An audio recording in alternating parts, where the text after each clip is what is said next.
Hi guys, this is Max here, back again with hopefully another great political video, and today we're going to again take a look at the 2022 US governor's elections, or at least at the ones that we were not able to take a look at in the previous video. And the first one of today is going to be the great state of Texas, the Lone Star State, the state that has signed a very controversial abortion bill that, as I believe, would actually fall in line not with the current state of the Roe v. Wade decision, but with the overall United States Constitution.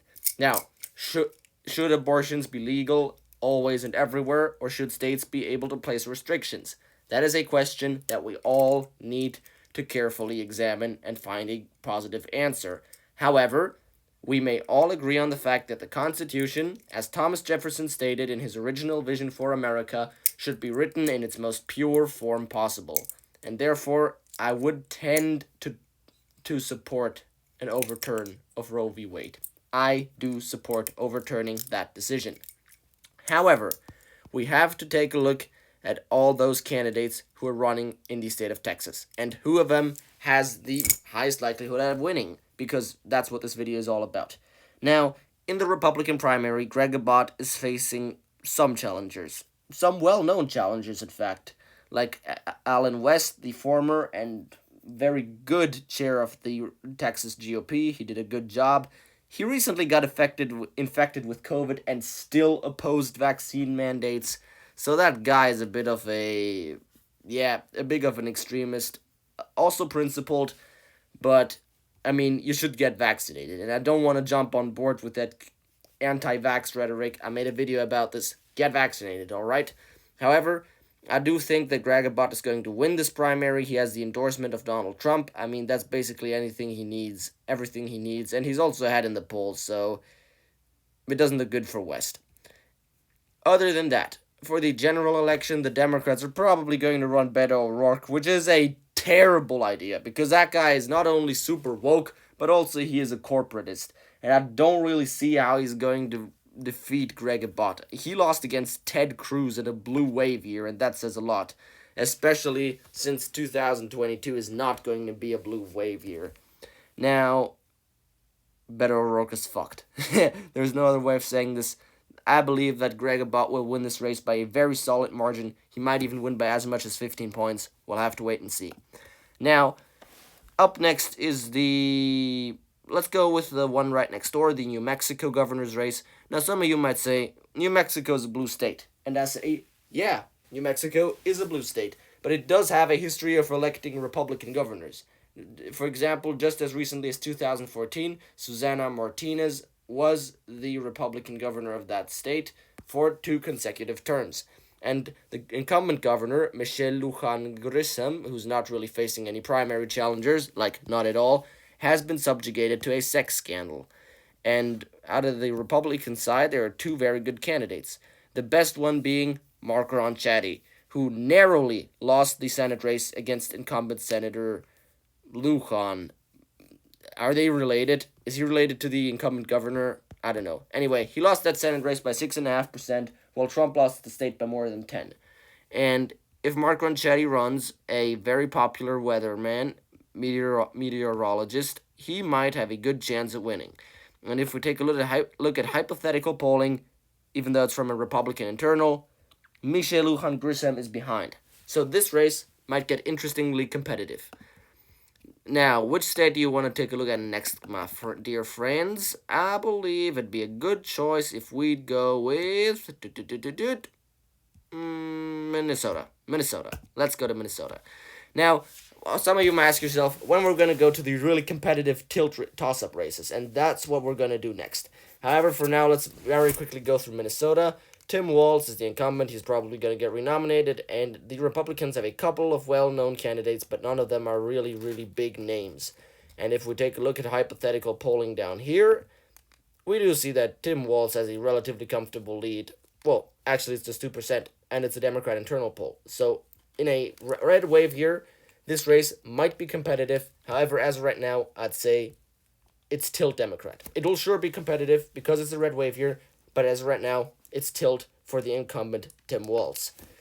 Next one up. Now, we want to go to a really competitive one, and what better would example for that would be New Hampshire. We're not even going to cover. Chris Sununu is running for re-election. He's ridiculously popular. There's no way he's going to lose. But we will go for the state of Wisconsin, where the Republicans will have to challenge Tony Evers or whatever with a nominable candidate. And the only one who has sprung up so far is the former Lieutenant Governor Rebecca Kleefisch. However, because there are clear signs that in Wisconsin, the Driftless area, this area in the southwest of the state, that helped Tony Evers win last time around, this era is trending heavily Republican. And therefore, I have a hard time believing that Tony Evers is going to hold on in a red wave year in a state that has trended so far to the right as Wisconsin has. So, if we take a little look at all of this, I would say that probably if anyone runs, they're going to defeat Tony Evers. Even though, like, polling shows something different, polling in Wisconsin has a very long history of overestimating Democrats. It overestimated Hillary Clinton by more than 5 points. There were even some polls from the New York Times that showed Biden up by 17% in that state. It is totally ridiculous and so not going to happen. Yeah, Tony Evers is going to lose. And that might be a bold prediction because he's ahead in all those polls, but I'm going to tell you he'll lose. Wisconsin is a changing state. Just as much as Georgia's suburbs trended heavily to the left in 2020, Wisconsin's rural areas will trend heavily to the right in 2022. Now, speaking of the state of Georgia, I already covered it in a previous video, but I want to give you a brief summary of what I expect to happen down there. Probably Brian Kemp will win his primary. If he loses, he'll lose against David Perdue, because Perdue is the only candidate whom they could replace Brian Kemp with without, going completely on the MAGA trail. And I think if Kemp wins, he'll narrowly defeat Stacey Abrams. I think the Republicans would still narrowly defeat Stacey Abrams if David Perdue runs, but that would be more difficult because Perdue has already lost the statewide election, and you don't run losing candidates. They tend to lose again. That's what I'm trying to say, because rarely people change their minds on a candidate if they decided themselves specifically against that candidate. Yeah. However, I'd like to point out one thing. There are many right-wing YouTubers such as Red Eagle Politics and Real American who all of a sudden started praising David Perdue after calling him a neocon and a rhino during the Georgia Senate runoffs. So you really see that these people have such a heavy crush on Donald Trump, the person, that they can't even see the bare reality anymore. Now, last but not least, we want to take a little look at a big state. A big state that is a big toss-up. And what better state would there be for that than the great state of... Did you guess it? Of course. It's Pennsylvania.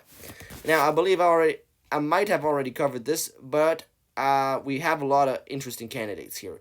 Josh Shapiro is the incumbent attorney general, and he'll likely end up getting the nomination. He has all the good endorsements, including Senator Bob Casey Jr., who is basically a legend in Pennsylvania. And for the Republicans, we got, some nice guys like state representatives. I mean, they usually don't do well. Declined, we had a very prominent Republican retreating from the Pennsylvania senatorial race. But seriously, these Republicans don't have a lot of name recognition. And Attorney General Josh Shapiro does. He won by 4% last time. And I seriously believe that if he runs, Shapiro is going to win. I mean, he sure is. For the general election, everyone rates this as a toss-up, because it is. However, there are two things. On the one hand, in a red wave year, Pennsylvania might vote for a Republican simply because it's a very, very purple state. It has almost 50% Republicans, 50% Democrats. Joe Biden only won by 1.2%. However, we have to consider the fact that in 2014, which definitely was a red wave year, a Democrat unseated the incumbent Republican governor in Pennsylvania. So I wouldn't have a hard time saying that Josh Shapiro will hold this governorship for the Democrats. Now, that was a nice video analyzing the governor's races in the states of Texas, New Mexico, Wisconsin, and Pennsylvania. Stay tuned. I'm soon going to drop another video on the US governor's elections. I hope you enjoyed this video. Likes, comments, and subscriptions are greatly appreciated. Likes as well. I wish you could dislike this video, but YouTube got rid of that feature. Please, though, guys, stay tuned. I'm coming back. Check out my video on the removal of the dislike button, and just have a good night before I'll start talking too much. Max out.